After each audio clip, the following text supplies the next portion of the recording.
हम हर बीमारी में देखते हैं कि उसके पीछे कोई बड़ा एक कॉज़ होता है, एक बड़ा रीज़न होता है, उसके बाद कुछ सिम्पटम्स होते हैं, जो कुछ वक़्त के लिए चलते रहते हैं। फॉर एग्ज़ाम्पल हम अगर जो आपने इसकी हेमरेज की बात की, तो काफ़ी पेशेंट में ऐसा होता है कि उनको काफ़ी टाइम से हाई ब्लड प्रेशर होता है, उसके बाद वो थोड़ा बहुत इग्नोर करते हैं उसको, उनको लगता है कि नॉर्मल है, उसके बाद उनको ब्रेन हेमरेज हो जाती है। इन ब्रेन हेमरेज स्ट्रोक की अगर हम बात करें ब्रेन हेमरेज की, तो इसके पीछे मेन कॉजेज़ क्या हैं जिसकी वजह से एक इंसान को हो जैसे सकता है? अब अगर अलग-अलग तरीके से हम ब्रेन हेमरेज, जैसे ब्रेन हेमरेज की बात करें, तो उसमें भी हमें 2 चीज़ें आ रही है। एक होता है हाइपरटेंसिव हेमरेज, तो वो भी बहुत कॉमन है। तो उसमें मोस्ट कॉमन कॉजेज़ जो है, एक तो है ओबेसिटी, दूसरा है हाइपरटेंशन, मतलब अनकंट्रोल्ड ब्लड प्रेशर।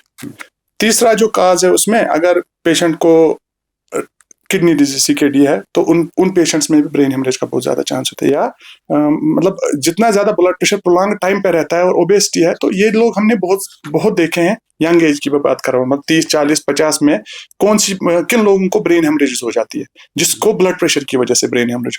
तो उनमें या तो प्रोलॉन्ग उनको किडनी डिजीज होंगी, या तो रीनल आर्टरी स्टेनोसिस होगा, या तो उनको ब्लड प्रेशर किसी और चीज की वजह से बीपी ज्यादा बढ़ रहा है, सेकेंडरी हाइपरटेंशन, जिसकी वजह से ब्रेन हेमरेज, या तो प्राइमरी हाइपरटेंशन में वो दवाई, सपोज किसी का ब्लड प्रेशर और ओबेसिटी इतनी ज्यादा है और वो उसका बैड एब्यूज हैबिट्स है, वो बहुत मतलब मटन में इतना ज्यादा खा रहे हैं कि उनका ब्लड प्रेशर कंट्रोल ही नहीं हो रहा है, तो उसकी वजह से जो ब्रेन हेमरेज होता है वो टिपिकल एक एरिया में ब्रेन की होती है। उसमें बोलते हैं हम पॉन्टाइन हेमरेज, मतलब putaminal bleed, basal ganglion bleed, thalamic और सेरिबेलम, 4 जगहों पे ब्लड प्रेशर की वजह से नस फट जाती है।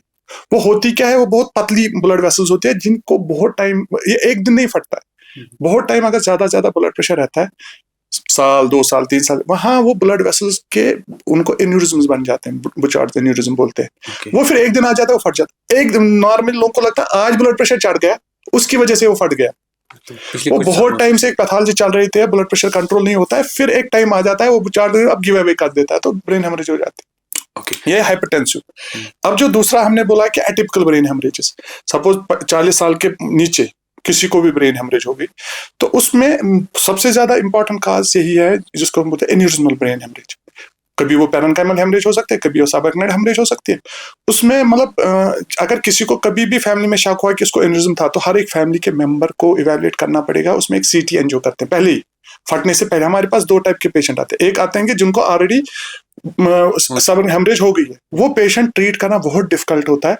उसके 14 डेज में वाजोस्पाज्म, हाइड्रोकेफेलस, री-रप्चर ऑफ एन्यूरिज्म, बहुत सारी चीजें हो जाती है। मतलब उसमें हम फैमिली को, अगर हमारे पास, अगर हम 100% भी ट्रीट करते, बट हम लोग उतना कामयाब ही नहीं होते कि हम पेशेंट को सेव करें। दूसरा होता है पहले ही आप देख लो ये एन्यूरिज्म है कि नहीं है।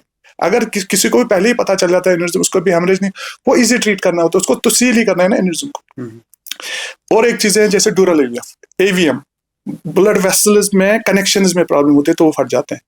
उसका भी एडवांस ट्रीटमेंट हो गया। कहीं पर हम एम्बोलाइजेशन करते हैं, मतलब यहाँ पर कॉइल डालते हैं, उसमें हम लोग ग्लू डालते हैं या ओनेक्स डालते हैं, ब्रेन के अंदर जाते हैं। हम लोग जो काम करते हैं इसको बोलते हैं मिनिमल इन्वेसिव सर्जरीज। हम लोग कभी सार नहीं खोलते, हम लोग यहाँ फीमोरल पंक्चर करके सीधे ब्लड वेसल्स की के थ्रू, यहाँ हार्ट के अराउंड, एओर्टा के अराउंड, कैरोटिड आर्टरीज के थ्रू, इंटरनल कैरोटिड सीधे ब्रेन की वेसल्स में जाते हैं और उनको वहीं पर सील करते हैं। छोटे छोटे पाइप्स होते हैं, छोटे छोटे माइक्रोवायर्स होते हैं, और बहुत टेक्निकली मतलब डेडिकेशन चाहिए, और बहुत मतलब कोई भी एक गलती और यहाँ पर मतलब ये, और कोई भी दुनिया में ऐसा इंटरवेंशनिस्ट नहीं होगा जो 100% सक्सेसफुल होगा।